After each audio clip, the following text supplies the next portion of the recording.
So it's been about a week into New Year's, and I thought, why not kick it off with a New Year's resolution? Not one of those boring ones with new me, new you bullcrap that nobody ever follows through with.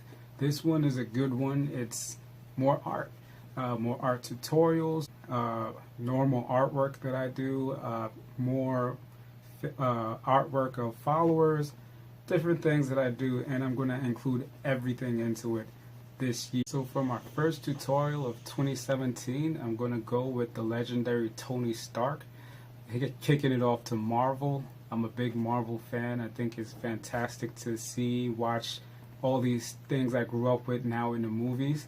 And this is a great way for me to say thank you for tuning in, and I hope you enjoy it. Guys, let's start off with the colors. I'm going to be using a yellow for the base tone of the front shield of Tony Stark's mask, and then I'm going into actual gold, but it's not gold paint in this one. I'm using a gold gel pen. And for the armor, since I wanted a bright red, I started off with a gel pen as well, which is another red gel pen. And to darken it, I used a color pencil on top of those items. And you can see in the video, I'm going to be doing some close-ups so that you can see exactly what I'm doing in the videos and try and get it a little more clear for you to see exactly what I'm doing in the tutorials. So you'll be expecting a lot more pop-ups in the future of my tutorials. Okay, so in it, I'm going to do some blending in with the gold and yellow.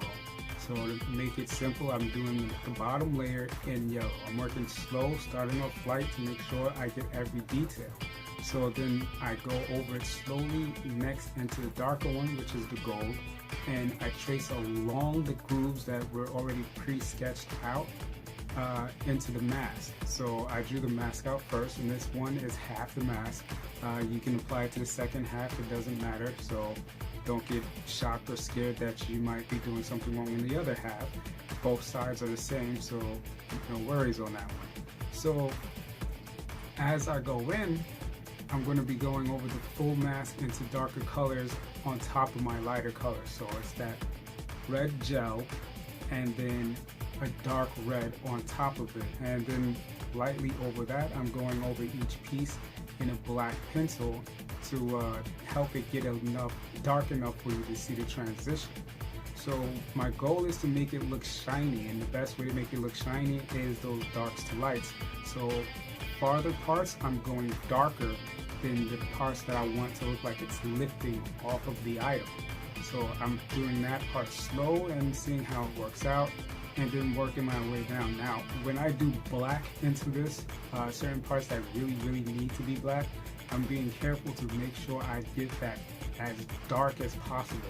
That way the rest of the parts that do light up will come out looking so popped out that it will give this shine look like if it's actually Tony Stark's mask. Background, you can see me drawing in Captain America's shield. Now, it's not part of the tutorial, so it's just back there, so I won't even bother to say anything about it. What I will note is that while I'm doing the shield and everything else, I'm being careful not to come outside of the lines and ruin the whole picture. Now, for the sand that goes around the mask, I will include that. What I did with the sand was I started with the actual color sand and worked my way around that with browns so that it would look like a real level of sand. This part of the video was actually done for Captain America Civil War, so most of the characters from that one, Spider-Man, Black Widow, they're all in it. But what I'm doing for this tutorial is I'm cutting that part out and I'm just going straight into Tony Stark and his face with the mask of Iron Man. So those other parts will be cut out of the scene. But for the next part is drawing in Tony Stark's armor. Just threw that part in. Now, what you want to do for the armor is the same exact thing, but some of the things I had to do a little differently. So instead of going the bright red, I started off with the lighter parts where the armor really shows. I used light reds for that part, but in the background where it's darker reds, I decided to go over that first in black. You can use a Copic pencil because you can draw right over that really easy. And once you get down the black layer, you can draw on top of the Copic black, along with the what I used was a red color pencil instead of using the red gel, because that would be just too bright. So after I made it bright enough, I darkened it once again just to make sure that I didn't overpower the transaction from lights to darks. This one is red lights to dark reds.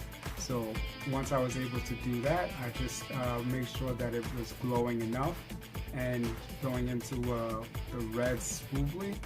Then I moved on to the face, which is the best part of the tutorial. What I did with this one was it was hard to do, but not hard to do. Basically, you have Tony Stark there, and I had to put in more darks around him. So instead of drawing in too much of him, what I did was I started out with his black hair, and I went into his mustache, I left black, and his eyebrows, and his eyes are the only thing that's not solid black, because I couldn't just do that. So once I got those minor details in, I went into the face and started putting in his colors, which was I used a lot of different colors in this one. I believe I used peach, I used a little bit of tan, along with sand and other stuff, just to try and make it go into it, and also some browns and light browns, and all these colors collaborated with each other. So also peach. So once I was able to get a little section of him done and the colors matched up, I was able to see exactly what I needed to do next to get the rest of them done. So I would go over that really slow, and I was able to bring it out. Now, certain parts of his face needed a little shine to it to help it look like a curve, so his face will look three-dimensional. So what I did was I used a white blender on top of that.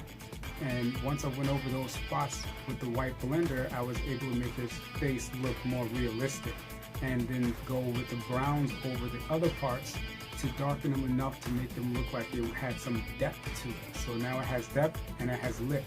So now it looks way better. Some parts of his face, I believe on the right side. The right side was complicated because it goes from very dark to very light so fast. So what I did was I just went over, first I drew it out, and after I was done drawing out the parts that I wanted light, I added the color, and then once the color was in, I had to add the darks. So even though it was a bit hard, it was also a little easy for me to just say, all right, this part needs to be darker. And you don't want to go too dark on some things, because some color pencils that are black, they tend to not match up with the skin tones. So I had to do some browns and everything else, and then try and merge those so that it would stand out a little more, and then go over those with the white blenders. So once I got that all together, it came out smooth and better, and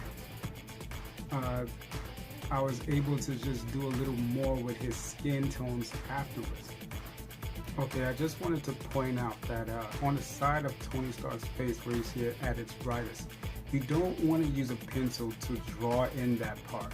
I left it blank so that when I added the lighter parts, it gives a smoother transition from light to dark or out of the lines. Because when you see somebody's face and the light is hitting it just right, it deletes the lines that make the shape of the face. So if you leave that in, people won't be able to tell that the light is bright enough. So to make it look real enough, I had to put that part in. Well, I had to leave that part out and let it the light gradually hit it, and do it that way, rather than me drawing it in and then you have pencil marks and then it looks dark all over again. I said, now you can see in the background the other characters I'm drawing in. It's basically the end of that part of the tutorial. So thanks for watching it. You can catch me on any social media page, and subscribe if you like this tutorial.